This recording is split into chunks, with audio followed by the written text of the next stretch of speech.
ختم نبوت کے لیے حق بادشاہ سرکار نے کون کون سے کام کیے، ان کی زیر صدارت تاجدار ختم نبوت کانفرنسز کا مختصر جائزہ لیجیے۔ ایبٹ آباد میں تاجدار ختم نبوت کانفرنس میں جمع غفیر نظر آیا۔ ٹیکسلا میں تاجدار ختم نبوت کانفرنس میں لاتعداد لوگ تاجدار ختم نبوت زندہ باد کا نعرہ بلند کرتے رہے۔ گیلیکسی مارکیٹ ٹیکسلا کی عظیم کانفرنس میں لوگ تاجدار ختم نبوت زندہ باد کا نعرہ بلند کرتے ہوئے نظر آئے۔ فتح جنگ کی کانفرنس میں تاجدار ختم نبوت زندہ باد کے نعرے بلند ہوئے۔ تحصیل کوٹلی ستیا میں شدید بارش کے باوجود تاجدار ختم نبوت زندہ باد کے نعرے لوگوں نے بلند کیے۔ منی اسٹیڈیم گجرانوالہ بھی حق بادشاہ سرکار کی آمد پر تاجدار ختم نبوت زندہ باد کے نعروں سے محروم نہ رہا۔ گجرات کی سرزمین پر کئی کانفرنسز ان کی زیر صدارت منعقد ہوئی ہیں، جس میں جمع غفیر کی تعداد میں لوگوں نے تاجدار ختم نبوت زندہ باد کے نعرے بلند کیے۔ جبی شریف خوشاب کی سرزمین پر ہر سال ان کی زیر صدارت لاکھوں لوگ تاجدار ختم نبوت زندہ باد کے نعرے بلند کرتے ہیں۔ میاں چنو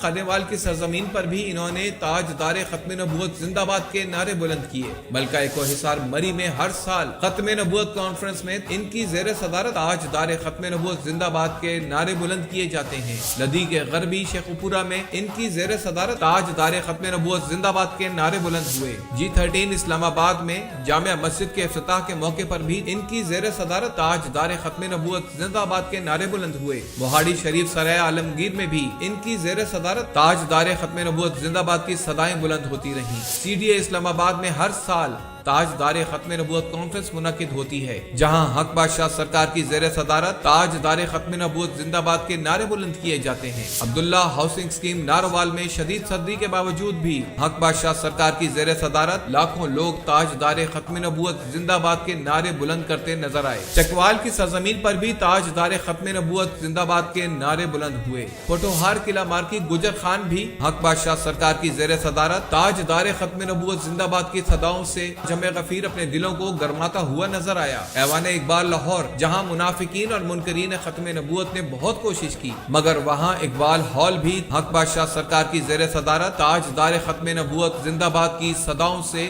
گونجتا رہا۔ آرے بازار راولپنڈی میں ننھے حفاظ کرام کی دستار بندی پر بھی حق بادشاہ سرکار کی زیر صدارت تاجدار ختم نبوت کانفرنس میں یہی نعرے بلند ہوتے رہے۔ 12 ربیع الاول شریف تاجدار ختم نبوت ریلی میں ان گنت اور لاتعداد گاڑیوں میں حق بادشاہ سرکار کی زیر صدارت راولپنڈی اسلام آباد کی سب سے بڑی تاجدار ختم نبوت ریلی منعقد ہوئی۔ حق بادشاہ سرکار کے شانہ بشانہ تاجدار ختم نبوت زندہ باد کے نعرے بلند ہوتے رہے۔ دائیوال سہاوا میں گھر میں چہلم کے غم کے موقع پر حق بادشاہ سرکار کی زیر صدارت تاجدار ختم نبوت کانفرنس میں یہی نعرے بلند ہوتے رہے۔ سرائے عالمگیر میں 5 بھائیوں کی شادی کے موقع پر ناچ گانا نہیں بلکہ تاجدار ختم نبوت زندہ باد کے نعرے بلند ہوئے۔ کوٹلی آزاد کشمیر کی تاریخ میں اتنا بڑا جمع غفیر دیکھنے میں نہ آیا تھا، جہاں حق بادشاہ سرکار کی زیر صدارت تاجدار ختم نبوت زندہ باد کی صدائیں بلند ہوتی رہیں۔ دھوبی گھاٹ گراؤنڈ فیصل آباد کی ختم نبوت کانفرنس منکرین ختم نبوت کے سینوں میں شہتیر کی طرح لگتی ہے، جہاں حق بادشاہ سرکار کی زیر صدارت تاجدار ختم نبوت زندہ باد کے نعرے لاکھوں لوگوں نے بلند کیے۔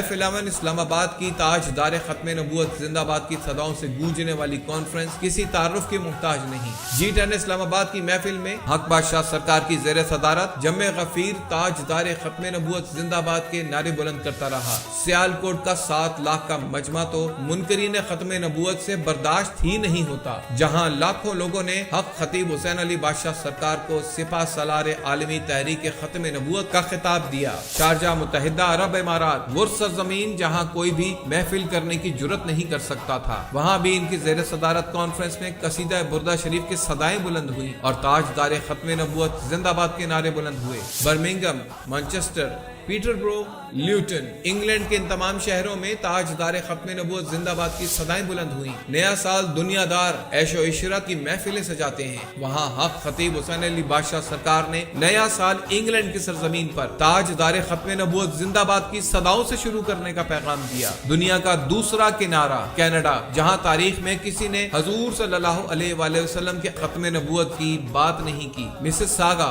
اونٹیریو، کینیڈا، جہاں تاجدار ختم نبوت زندہ باد کے وہ نعرے بلند ہوئے جو کہ منافقین اور منکرین ختم نبوت سے برداشت نہ ہوئے۔ یہ وہ صدا ہے اور ختم نبوت کے منکرین سے رہا نہیں جاتا۔ کینیڈا کی سرزمین پر اور 31 دسمبر کو انگلینڈ کی سرزمین پر جو کانفرنس منعقد ہوئی، اس کے رد عمل میں آج اقرار الحسن کی صورت میں مسلمانوں کو ہجان کی اس کیفیت میں ڈال رکھا ہے۔ پوری دنیا میں ماہانہ محافل 11ویں شریف، جرمنی، Canada, England, Dubai, Scotland, ہر جگہ یا غوث اعظم کی صدائیں بلند ہوتی ہیں تو یہ سب کچھ حق بادشاہ سرکار کی کوششوں کا ثمر ہے جو اللہ تعالیٰ نے عطا فرمایا ہے۔ اس کے ساتھ ساتھ ہالینڈ کے گستاخانہ خاکوں کو بند کروانے میں حق بادشاہ سرکار نے یورپین پارلیمنٹ کو خط لکھا اور ہالینڈ کو اس خط کے باعث اپنا یہ غلیظ کھیل ختم کرنا پڑا۔ اس وقت کی دور حاضر کی پاکستان گورنمنٹ میں ڈاکٹر عامر لیاقت مرحوم کے ذریعے گستاخانہ خاکوں کے خلاف ختم نبوت کی قرارداد منظور کروائی۔ وزارت مذہبی امور کے ڈپٹی ڈائریکٹر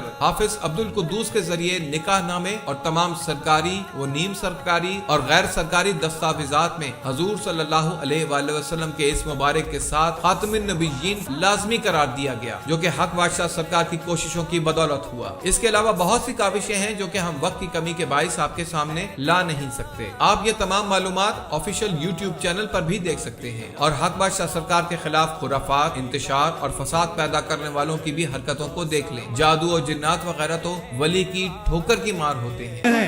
ہم جارو میں ہیں، ہم محبت دوارو میں ہیں، ہم حضور کے غلاموں میں شامل ہیں۔ 1 2 4 5 یا 10 یا لاکھ نہیں، کروڑوں لوگ دربار عالیہ بلاوڑا شریف سے محبت کرتے ہیں اور انشاءاللہ تعالی اگر کوئی ایک شیطان منہ کھولے گا تو پوری دنیا میں ہم تاجدار ختم نبوت کے علم کو بلند کر دیں گے۔ ہے کہ اسلام کو فرقوں میں تقسیم کر کے اسلام کو مختلف طریقے سے کمزور کیا جائے تو تکلیف اس بات کی ہے کہ ہر مسلمان کہیں نہ کہیں لچک دکھا ہی دیتا ہے، لیکن مزاروں اور آستانوں سے جڑے ہوئے لوگ آج بھی اپنے پیارے نبی صلی اللہ علیہ وآلہ وسلم کے بارے میں لچک نہیں دکھاتے۔ دراصل آستانوں اور درباروں پر لوگ شفا، مشکلات کے حل اور تکالیف کو دور کرنے آتے ہیں۔ درباروں اور آستانوں پر یہ بھروسہ حق خطیب حسین علی بادشاہ سرکار کی بدولت بحال ہوا۔ انشاءاللہ تعالی ہم نے پوری دنیا میں مل کر تاجدار ختم نبوت کی صداؤں کو بلند کرنا ہے اور انشاءاللہ تعالی پوری دنیا میں تاجدار ختم نبوت کی صدا بلند کر رہی ہے۔ اس لیے یاد رکھیں میری دوستی اور دشمنی کا معیار فقط تاجدار مدینہ کی محبت کا معیار ہے۔